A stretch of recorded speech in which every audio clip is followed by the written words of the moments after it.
إن الحمد لله نحمده ونستعينه ونستغفره ونعوذ بالله من شرور أنفسنا ومن سيئات أعمالنا من يهده الله فلا مضل له ومن يضلله فلا هادي له وأشهد أن لا إله إلا الله وحده لا شريك له وأشهد أن محمدا عبده ورسوله أما بعد فإن خير الحديث كتاب الله وخير الهدي هدي محمد صلى الله عليه وسلم وشر الأمور محدثاتها وكل محدثة بدعة وكل بدعة ضلالة وكل ضلالة في النار. أعوذ بالله السميع العليم من الشيطان الرجيم. بسم الله الرحمن الرحيم. يا أيها الناس اتقوا ربكم الذي خلقكم من نفس واحدة وخلق منها زوجها وبث منهما رجالا كثيرا ونساء واتقوا الله الذي تساءلون به والأرحام إن الله كان عليكم رقيبا. يا أيها الذين آمنوا اتقوا الله حق تقاته ولا تموتن إلا وأنتم مسلمون. يا أيها الذين آمنوا اتقوا الله وقولوا قولا سديدا يصلح لكم أعمالكم ويغفر لكم ذنوبكم ومن يطع الله ورسوله فقد فاز فوزا عظيما. وقال الله تعالى في مقام آخر: إن عدة الشهور عند الله 12 شهرا في كتاب الله يوم خلق السماوات والأرض منها 4 حرم ذلك الدين القيم فلا تظلموا فيهن أنفسكم. رب اشرح لي صدري ويسر لي أمري واحلل عقدة من لساني يفقهوا قولي رب زدني علما اللهم رب زدني علما آمين. حاضرین جمعہ، خواتین اسلام، تمام طرح کی تعریف، بڑائی، بزرگی سب اس مالک دو جہاں کے لیے ہے جس نے ہمیں اور آپ کو اس کائنات کے اندر وجود بخشا، ہماری ضرورت کے تمام اسباب مہیا کیے، ہماری ہدایت کے لیے انبیاء کو دنیا کے اندر مبعوث کیا، ہماری ہدایت کے لیے اللہ تعالیٰ نے آسمان سے کتابیں نازل کیا، خصوصاً آخری نبی جناب محمد رسول اللہ صلی اللہ علیہ وسلم کو بھیجا. بے شمار درود و سلام ہو آپ پر، اور اللہ تعالیٰ نے آپ پر اپنی کتاب قرآن مجید کو نازل کیا جو اس کائنات کی آخری کتاب ہے. اب اس کتاب کے بعد آسمان سے کوئی دوسری کتاب آنے والی نہیں ہے. اسی طرح آپ صلی اللہ علیہ وسلم آخری نبی ہیں، آپ کے بعد کوئی نبی آنے والا نہیں ہے. یہ دونوں چیزیں، یعنی اللہ کے نبی کا اس دنیا کے اندر آنا اور آپ پر قرآن کریم کا نازل ہونا، یہ اس بات کی علامت ہے کہ اب دنیا اپنے آخری مرحلے پہ چل رہی ہے. دنیا آگے جانے کے بجائے اب یہ سمجھیے اپنے اختتام کی طرف جا رہی ہے. اب اس کی انتہا ہونے والی ہے، یہ دنیا ختم ہونے والی ہے. اگر کوئی چیز ختم ہونے والی ہوتی ہے، ہمارے پاس بہت ساری چیزیں ہیں، اگر وہ سامان ختم ہونے لگتا ہے تو ہم کیا کرتے ہیں؟ بہت سنبھال کے استعمال کرتے ہیں. مثال کے طور پر آج ہر ایک کے ہاتھ میں موبائل ہے. اگر آپ سفر میں ہیں یا آپ اپنے گھر پر ہیں اور لائٹ چلی جائے، موبائل میں چارجنگ بہت کم آپ کے پاس ہو، 10% باقی ہو، تو آپ کیا کرتے ہیں؟ بہت سنبھال کر کے استعمال کرتے ہیں. نیٹ کا استعمال نہیں کرتے ہیں، فضول کسی کو فون نہیں لگاتے ہیں، کچھ اس کے اندر اور کوئی فنکشن کھول کر کے نہیں دیکھتے ہیں. کیوں؟ بیٹری بہت محدود ہے اور اس کو ایک لمبے ٹائم تک چلانا ہے. آپ یہ جانیے یہ دنیا اپنے اختتام کو جا رہی ہے، اور ہم اور آپ اس دنیا کے اندر یہی اہمیت رکھتے ہیں. ہماری زندگی جو ہے بڑی محدود ہے، بہت مختصر سی زندگی ہے، اور ہم اپنی زندگی کا نہ جانے کتنا حصہ گزار چکے ہیں. مثال کے طور پر میری عمر 40 سال سے زیادہ ہو چکی ہے. آپ میں سے بہت سارے لوگ ایسے ہیں جو 40 کراس کر چکے ہیں، کچھ ایسے ہیں 50-60 کی عمر کراس کر چکے ہیں. اب آگے بچا کتنا ہے پتہ ہے کسی کو؟ نہیں معلوم کتنی زندگی بچی ہے. تو جو بچی ہے اس کو بچی ہوئی بیٹری کی طریقے سے بہت سنبھال کر کے استعمال کرنا ہے. یعنی یہ بچی ہوئی زندگی اللہ کی عبادت میں گزارنا، فضول چیزوں میں نہیں لگانا، بکواس میں نہیں لگانا، خرافات میں نہیں لگانا۔ اور یہ بات میں اس لیے کہہ رہا ہوں، آج ہم اور آپ ابھی جس مہینے سے گزر رہے ہیں، الحمدللہ اللہ کے فضل و کرم سے ہم اسلامی سال کے نئے مہینے میں قدم رکھ چکے ہیں، اور آج اس کی کتنی تاریخ ہے؟ 2 تاریخ ہے نا، ہم سب جانتے ہیں یہ 2 محرم الحرام 1445 ہجری یہ شروع ہو چکا ہے۔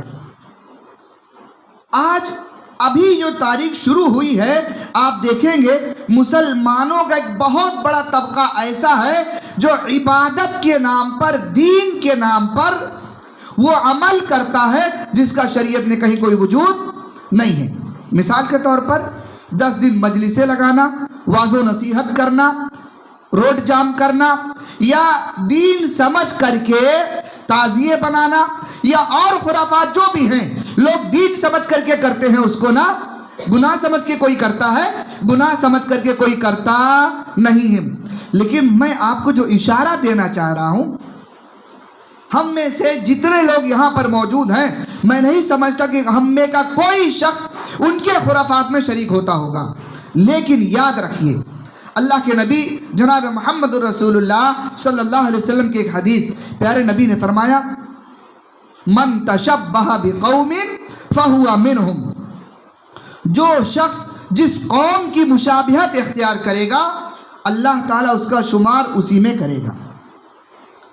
ہمارے بہت سارے نوجوان ایسے ہیں، یا مسلمانوں کا ایک بہت بڑا طبقہ ایسا ہے جو یہ سارا خرافات نہیں کرتا، لیکن بسا اوقات لوگ تماشا دیکھنے جاتے ہیں، جو لوگ کر رہے ہیں ان کا سپورٹ بھی نہیں کرتے، لیکن کچھ لوگ جوانی کے عالم میں دیوانے ہو جاتے ہیں اور کہتے ہیں ہم تھوڑی کرتے ہیں، میں بس خالی دیکھنے گیا تھا۔ یاد رکھیے گا، آپ کا ادھر کھڑے ہونا، آپ کا ادھر شریک ہونا، آپ کا وہ جا کر کے دیکھنا، یہ سب ان کو طاقت پہنچاتا ہے۔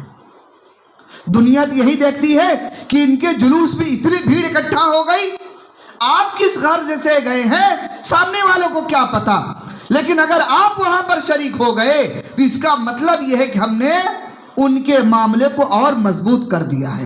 اور کہیں ایسا نہ ہو وہ صرف دیکھنے کی وجہ سے اللہ رب العالمین ہمارا شمار انہی میں سے کر دے۔ ٹھیک ایسے ہی اللہ کے نبی صلی اللہ علیہ وسلم کے ایک حدیث، پیارے نبی فرماتے ہیں، من اتا عرافا مسألہ عن شیء لم تقبل له صلاته من 40 لیلۃ، رواہ البخاری۔ صحیح بخاری کی روایت ہے، اللہ کے نبی فرماتے ہیں کہ اگر کوئی شخص کسی قیافہ شناس کے پاس جائے، قیافہ شناس آپ نہیں جانتے ہوں گے، آپ نے نجومی کو دیکھا ہوگا، شاید یہ بھی بات سمجھ میں آئے، بہت سارے مولوی یا بہت سارے درویش یا بہت سارے بابا آپ کو ایسے ملیں گے، اگر آپ ان سے کہیں بڑی مشکلات میں چل رہا ہوں، وہ کہیں گے ذرا آپ اپنا ہاتھ دکھائیے، آپ کا ہاتھ دیکھیں گے اور کچھ دیر غور سے دیکھنے کے بعد کہیں گے آپ کی زندگی میں کوئی بڑی مصیبت آنے والی ہے۔ یاد رکھیے گا، اللہ کے نبی فرماتے ہیں کہ اگر کوئی شخص کسی ہاتھ دیکھنے والے کے پاس آئے اور ہاتھ دکھائے، اس سے کچھ سوال کرے اور سامنے والا جو جواب دے رہا ہے اس کے جواب پر یقین بھی نہ کرے، ہم نے صرف اتنا ہی کیا، اس کو ہاتھ دکھایا، اس نے جو کچھ کہا میں نہیں مانتا تمہاری بات، اتنا کرنے کی وجہ سے اللہ کے نبی کیا فرماتے ہیں، اللہ تعالیٰ اس کی 40 روز کی نماز کو قبول نہیں کرتا۔ آپ اندازہ کیجئے، صرف ہاتھ ہی تو دکھایا ہے، کیا اس کی بات پہ یقین کیا؟ نہیں کیا نا، لیکن اس کے باوجود اللہ تعالیٰ 40 دنوں تک اس کی نماز کو قبول نہیں کرتا۔ یہ ایک الگ موضوع ہے، انشاءاللہ کسی موقع پر اس کی مکمل وضاحت کروں گا آپ کے سامنے، لیکن صرف اتنا کہنا چاہ رہا ہوں کہ آپ نے ہاتھ دکھایا، اللہ تعالیٰ 40 روز تک نماز قبول نہ کرے، کتنا بڑا گناہ ہو سکتا ہے، آپ اندازہ کریں۔ تو ایسے ہی اگر اس جلوس میں کوئی صرف دیکھنے چلا جائے تو یاد رکھیے گا، صرف دیکھنے کی وجہ سے کہیں ایسا نہ ہو کہ اللہ تعالیٰ اس کا شمار بھی انہی لوگوں میں کر لے۔ لہٰذا ہمیں اور آپ کو اپنے آپ کو بچا کر کے رکھنا ہے۔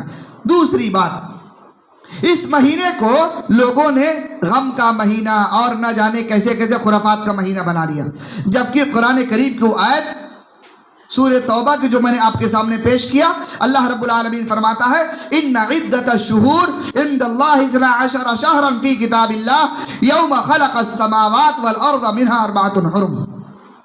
اللہ نے فرمایا کہ جب سے ہم نے آسمان و زمین کو پیدا کیا اس وقت سے لے کر آج تک ہم نے 4 مہینے حرمت والے بنائے ہیں۔ منہا 4 حرم، ان میں سے 4 حرمت والے ہیں۔ آگے فرمایا ذالک الدین القیم، اور یہ مضبوط دین ہے، یعنی دین اسلام جو ہے یہ کیا ہے؟ ایک مضبوط دین ہے۔ اسی دین اسلام کے تعلق سے اللہ نے قرآن کریم میں دوسری جگہ فرمایا ان الدین عند اللہ الاسلام، اللہ تعالیٰ کو تمام ادیان میں، تمام دینوں میں سب سے زیادہ محبوب جو ہے وہ کیا ہے؟ دین اسلام ہے۔ اور دین اسلام کے اندر اللہ نے کہا ہم نے 4 مہینے حرمت والے بنائے ہیں۔ وہ 4 مہینے کون سے ہیں؟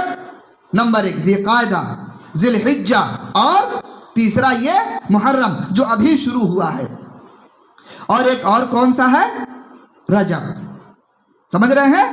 یہ 4 مہینے اللہ نے حرمت والے بنائے۔ جانتے ہیں ان 4 مہینوں میں عبادت جو ہے دوسرے مہینوں کی عبادت کے مقابلے میں زیادہ اہمیت رکھتی ہے۔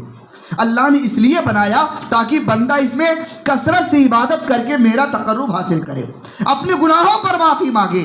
لیکن آج لوگوں نے اس کو غم و ماتم کا مہینہ بنا لیا۔ مختصر طور پر اتنا جان لیجئے یہ ہجری مہینہ جو شروع ہوا ہے اس کے پیچھے اللہ کے پیارے نبی جناب محمد الرسول اللہ صلی اللہ علیہ وسلم کی اور صحابہ اکرام کی ایک بڑی قربانی رہی ہے۔ جانتے ہیں مکہ کے اندر اللہ کے نبی 13 سال تک بحیثیت نبی موجود رہے، لیکن مکہ والوں نے جب جینا مشکل کر دیا اللہ کے نبی صلی اللہ علیہ وسلم کو اللہ نے مکہ چھوڑ کر کے مدینہ آنے کا حکم دے دیا۔ جب آپ مکہ چھوڑ کر کے مدینہ آئے، وہاں سے ہجرت کر کے یہاں آئے، اسی کو ہجری سال کہتے جب اللہ کے نبی نے وہاں سے ہجرت کیا ہے، اور لوگوں نے اس کو غم و ماتم کا مہینہ دے دیا۔ لوگوں کو بڑے بڑے غم جو تھے وہ بھول گئے، اور چند صحابہ کے غم جو اللہ کے نبی کی وفات کے بعد اور نہ جانے لمبی مدت کے بعد ہو، امام حسین رضی اللہ تعالیٰ عنہ کی جو شہادت کا واقعہ ہے ایک لمبا چوڑا واقعہ ہے، اس کی طرف میں نہیں جا رہا پھر کسی موقع پر، لیکن اتنا کہنا چاہوں گا کہ ان کا غم لوگوں کو یاد رہا۔ اسی مہینے کی 1 تاریخ کو حضرت عمر ابن خطاب رضی اللہ تعالیٰ عنہ کی بھی جو شہادت ہوئی ہے، لوگ ان کا غم بھول گئے۔ اسی طریقے سے اللہ کے نبی صلی اللہ علیہ وسلم کے سگے چچا جو شہید کیے گئے کون سی جنگ میں؟ غزوہ احد کے اندر شہید کیے گئے، جن کے بارے میں اللہ کے نبی نے فرمایا یہ میرے چچا سید الشہداء ہیں، سارے شہداء کے سردار ہیں۔ ان کے جسم کے ٹکڑے کیے گئے، کلیجہ نکالا گیا، ناک کان کاٹے گئے۔ اللہ کے نبی نے سید الشہداء کہا، لوگ ان کا غم، ان کی شہادت بھول گئے۔ حضرت عمر کے بارے میں اللہ کے نبی نے فرمایا تھا اگر میرے بعد کوئی نبی ہوتا تو وہ عمر ہوتے۔ اللہ کے نبی نے اسی طرح فرمایا تھا عمر تو وہ ہے کہ انہیں دیکھ کر شیطان بھی راستے بدل دیا کرتا ہے۔ حضرت عمر کی شہادت جو 1 محرم کو ہے وہ لوگوں کو یاد نہیں رہی، اور 10 محرم کی شہادت لوگوں کو زیادہ یاد رہی۔ یاد رکھیے گا یہ شہادت کا مہینہ، یہ غم کا مہینہ، ماتم کا مہینہ نہیں ہے بلکہ عبادت کا مہینہ ہے۔ اور اس مہینے کی سب سے اہم عبادت جو ہے وہ کیا ہے؟ عاشوراء کا روزہ رکھنا ہے۔ یہ کب رکھنا ہے؟ 10ویں محرم کو ہے۔ اللہ کے نبی نے کہا تھا میں اگر آئندہ سال زندہ رہا تو اس کے ساتھ ایک روزہ اور رکھوں گا۔ 10ویں محرم کا روزہ یہودی رکھتے تھے، اللہ کے نبی نے فرمایا ان کی مخالفت میں ہم 2 روزہ رکھیں گے۔ اگر میں آئندہ سال زندہ رہا تو انشاءاللہ 9ویں کو بھی میں روزہ رکھوں گا۔ لہٰذا ہمیں اتنا معلوم ہوا اس مہینے کی سب سے اہم عبادت روزہ رکھنا ہے۔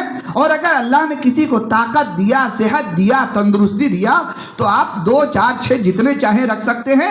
یہ نفلی روزہ کوئی قید نہیں ہے، آپ روزہ رکھیے۔ اسی طریقے سے عاشوراء کا روزہ جو خاص ہے 10 محرم کا، اس کے ساتھ 9 کا روزہ سب سے اہم، سب سے افضل ہے۔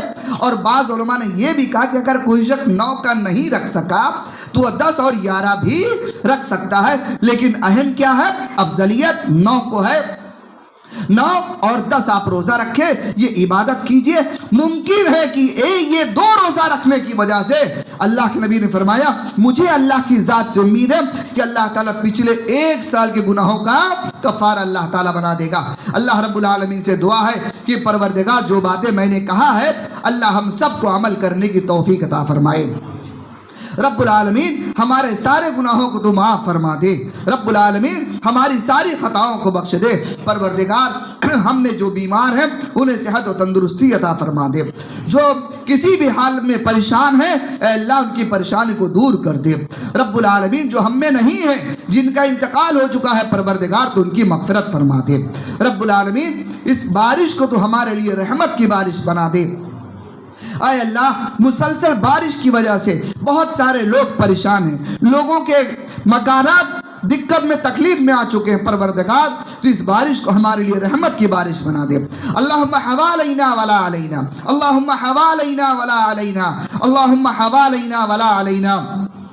رب العالمین ہمیں جب تک اس کائنات کے اندر زندہ رکھنا، ایمان کی حالت میں زندہ رکھنا، خاتمہ ہو ایمان کی حالت میں ہو، زبان پر کلمہ شہادت جاری ہو، آمین تقبل یا رب العالمین۔ وآخر دعوانا ان الحمدللہ رب العالمین۔ اقول قولی ھذا واستغفر اللہ لی ولکم ولسائر المسلمین واستغفروہ انہ هو الغفور الرحیم۔